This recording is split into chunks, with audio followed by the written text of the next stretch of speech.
Alrighty guys, here's your chapters 16 through 20 video. Hopefully it's helpful, especially since we haven't had the opportunity to talk about chapters 19 and 20 in depth in class together, so hopefully this video suffices. So chapter 16, if you recall, it's called The Forest Walk, and here we have Hester and Pearl walking along the forest to try to meet Dimmesdale as he's on his way back from talking to Apostle Elliot. Because she wants to finally reveal the truth about Chillingworth and finally right this wrong that Chillingworth has been doing to Dimmesdale all these 7 years. And we first start with the symbolism of the sunshine. If you look at the paragraph that starts, "Mother," said little Pearl, "the sunshine does not love you. It runs away and hides itself because is it afraid of something on your bosom?" But she also says, "It will not flee from me, for I wear nothing on my bosom yet." And really that symbolism there is that the sunshine falling on Pearl represents her purity, her innocence, and the fact that she is kind of carefree. She has this unique relationship with nature that we'll see again in the next chapters. Um, and every time Hester tries to go into the sunshine, it vanishes. And so that's very symbolic because it shows that Hester still is kind of living in the shadows and is unable to emerge in society. And so the sunshine does not shine on Hester. And then we have a little interesting story that Pearl talks to Hester about the black man. The black man who she hears this story that he haunts the forest, carries a book with him, a big heavy book with iron clasps, and how this ugly man offers his book and an iron pen to everybody that meets him here along the trees, and they are to write their names with their own blood. And then he sets his mark on their bosom. Didst thou ever meet the black man, mother? And so the black man is very important in that time period because he symbolizes the devil and the evil that occurs in society. And it's almost like if you stay within the town boundaries, you're okay. But once you go out of it, you're potentially liable to meet this guy. And people such as Mistress Hibbins, whom we recall is Governor Bellingham's sister, is seen to have met with him. Um, and so she's wondering if that Scarlet Letter is his mark. And then it begins this continues on this theme of Pearl's unique relationship with the brook and showing her unique relationship with nature.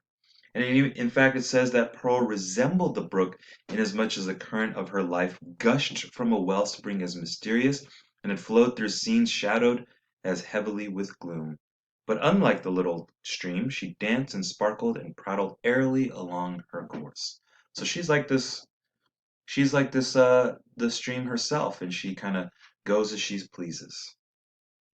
All right, and then they see Dimmesdale walking by, and we begin chapter 17, The Pastor and His Parishioner, where Hester and Dimmesdale finally talk. They haven't really had this kind of sit down conversation in 7 years, and really the only time that they had this tender touch was back at the scaffold in that middle of the night. Um, and they talk, and it's just them two. And Dimmesdale reveals that he has nothing but despair in these 7 years. And listen to what he says. He says, "Hester, I am most miserable." But Hester says, "The people reverence thee, they respect you, they adore you." But he says, "It's more misery, Hester, only the more misery. As concerns the good which I may appear to do, I have no faith in it." He's saying he's doing all this good stuff, but it's not genuine, it's not real. It's like a delusion. And he has tried to do all this penance, and you look at the next page, it says, "There is no substance in it. It is cold and dead, and can do nothing for me. Of penance I've had enough. Of penitence there has been none." He's talking about the act of repenting, penitence, right? He can't get it. And he's saying that he says, "You, Hester, you're happy because you have your Scarlet Letter, you got your punishment, you are done with it, but I am constantly living in this guilt. And finally, Hester reveals that is an enemy that dwells in the same roof as Dimmesdale. And he's like, what? And she sees just how damaging the relationship has been. And she says, "Oh, Arthur, forgive me. In all things else, I have striven to be true. Truth was the only virtue which I might have held fast, and did hold fast through all extremity, save when thy good, thy life, thy fame were put in question. Then I consented to a deception. But a lie is never good. Even though death threaten on the other side, dost thou not see what I would say? That old man, the physician, he whom they call Roger Chillingworth, he was my husband." Dun dun dun. And this makes Dimmesdale frustrated, angry. He's upset. He says, "I might have known it. I did know it. Was not the secret told me in the natural recoil of my heart?" He felt it. He knew it. And he says, "I cannot forgive thee." And that's when Hester says, "Please forgive me. Thou shalt forgive me." And she grabs him and has this tender embrace. And that's what that picture here represents. They're having this embrace, and she asks, "Wilt thou forgive me?" And he finally comes to his senses and says, "I do forgive you." And he realizes that her sin of not revealing Chillingworth's secret was not worse than what Chillingworth had said. And so they linger there, they're concerned, and finally Dimmesdale asks, "What are we to do now?" He says, "Be thou strong for me. Think for me, Hester. Thou art strong. Resolve for me." He's saying, what should we do? And she says, "Is the world then so narrow?" He says, "There is the broad pathway of the sea. It brought thee hither. If thou so choose, it will bear thee back again in our native land. Whether in some remote rural village, or in vast London, or surely in Germany, in France, in pleasant Italy, thou wouldst be beyond his power and knowledge. And what hast thou to do with all these iron men and their opinions? They have kept thy better part in bondage too long already." She's talking about fleeing. Let's leave. Let's leave this town. Leave it all behind. Thou shalt leave it all behind thee. She says, let's leave it all behind. And furthers this idea in chapter 18 in the chapter titled "A Flood of Sunshine." She has this mind of native courage and activity because the Scarlet Letter was her passport into regions where other women dared not tread. Shame, despair, solitude, these had been her teacher. So she has grown from this experience, but Dimmesdale has not. So Hester is able to say things like, "Let's get out of here. Let's start a new life. What are we tied here for?"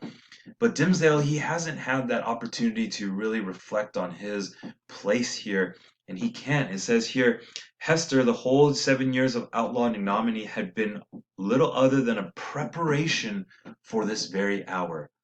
But Arthur Dimmesdale, were such a man once more to fall, what plea could be urged in extenuation of his crime? None. He doesn't have that opportunity. He doesn't have that ability to go back just yet. But once he does resolve that he will go, he feels joy. He says, "Do I feel joy again? Methought the germ of it was dead in me. Oh, Hester, thou art my better angel." He's feeling like he's finally having that joy again and the ability to live again. And she says, "Let us not look back. The past is gone. Wherefore should we linger upon it now? See with this symbol I undo it all and make it as if it never happened, never had been." She undid the clasp that fastened the Scarlet Letter, taking it from her bosom, threw it to a distance among the withered leaves. And as a result, the stigma gone, Hester heaved a long, deep sigh in which the burden of shame and anguish departed from her spirit. Oh, exquisite relief! She had not known the weight until she felt the freedom. By another impulse she took off the formal cap that confided her hair, and down it fell upon her shoulders, dark and rich, with at once a shadow and a light in its abundance, and imparting the charm of softness to her features. So she's also starting to look beautiful as she takes it off. And all at once, as with a sudden smile of heaven, forth burst the sunshine, pouring a very flood into the obscure forest. And it creates this sunshine, this radiance that finally is able to fall on Hester.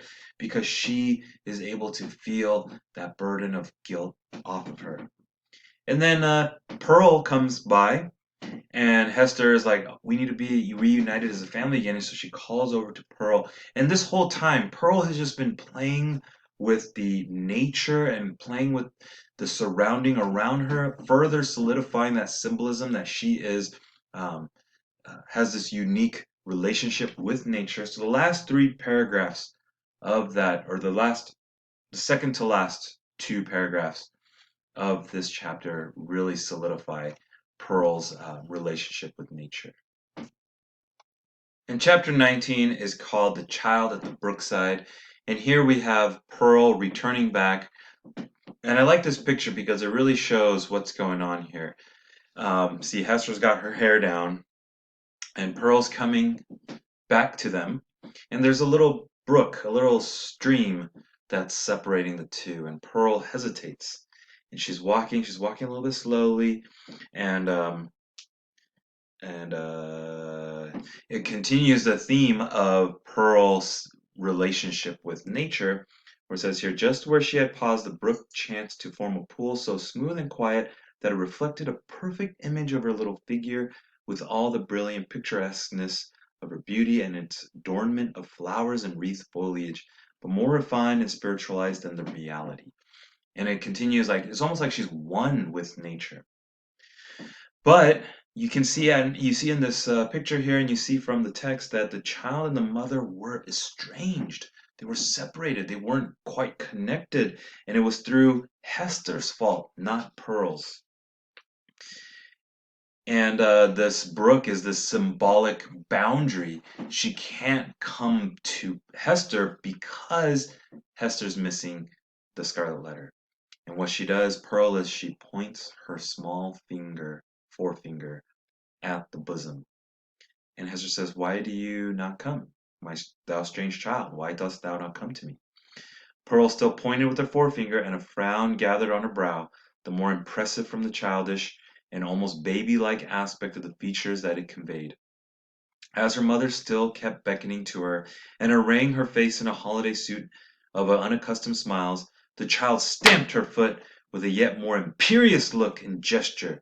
In the brook again was the fantastic beauty of the image with its reflected frown, its pointed finger, and imperious gesture, giving emphasis to the aspect of little Pearl. And then she throws this fit. She She's not a whit startled by her mother's threats any more than mollified by her entreaties, now suddenly burst into a fit of passion, still pointing its small forefinger at Hester's bosom. And Hester's realizing that this is the first time that Pearl has not seen or has seen Hester without the Scarlet Letter. And that's really upsetting her. And so eventually what happens is Hester has to put the Scarlet Letter back on. And she puts it on. And when she puts it back on, she feels this inevitable doom.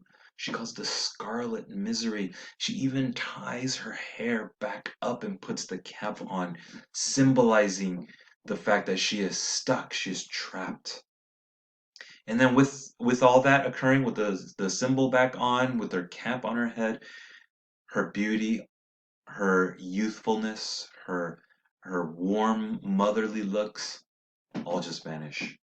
They depart. And kind of she goes back into this gray gloom. And Pearl comes back, and she stops her little fit and comes back to Hester and kisses her and kisses the Scarlet Letter too, oddly enough. But she doesn't show this kind gesture to Dimmesdale, and that's really interesting. And they go back to town, and they kind of go on separate ways because they're still decorum, and they don't want to reveal. Dimmesdale doesn't want to reveal yet what's going on. And Dimmesdale, he's feeling different. He's coming to town, and he feels so different now that Hester and him have decided. Hester and he have decided to move away, and they decide to move about 4 days later.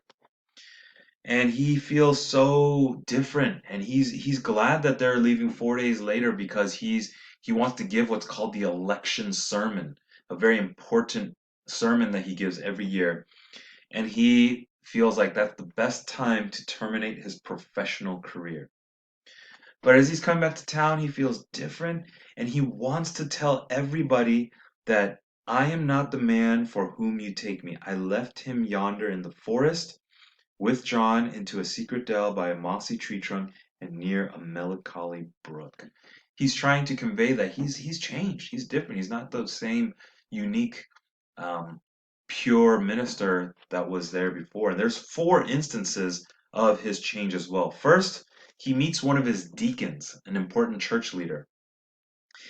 And in that moment, he sees the church leader. He wants to yell blasphemy, which is basically words that are against God. He wanted to say these blasphemous suggestions to the deacon, but he doesn't.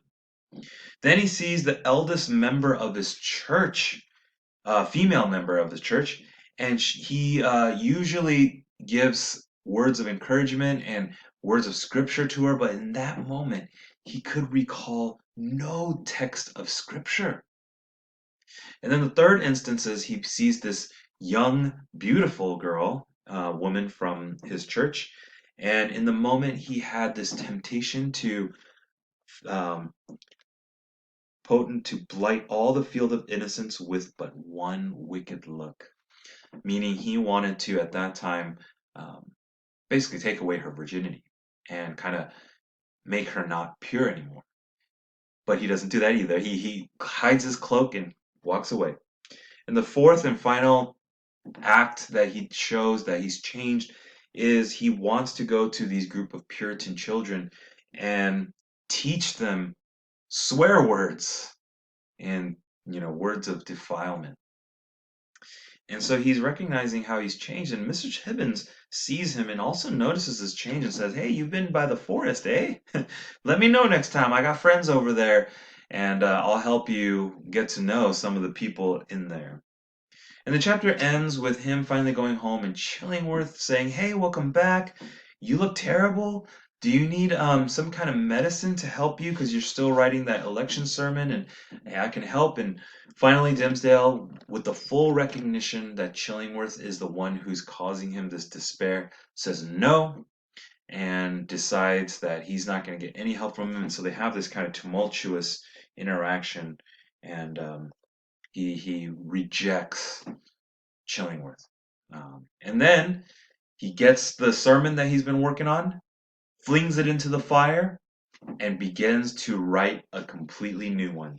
And we will see in the next few chapters what that plays out to be and what happens with Dimsdale as he continues this transformation, this journey.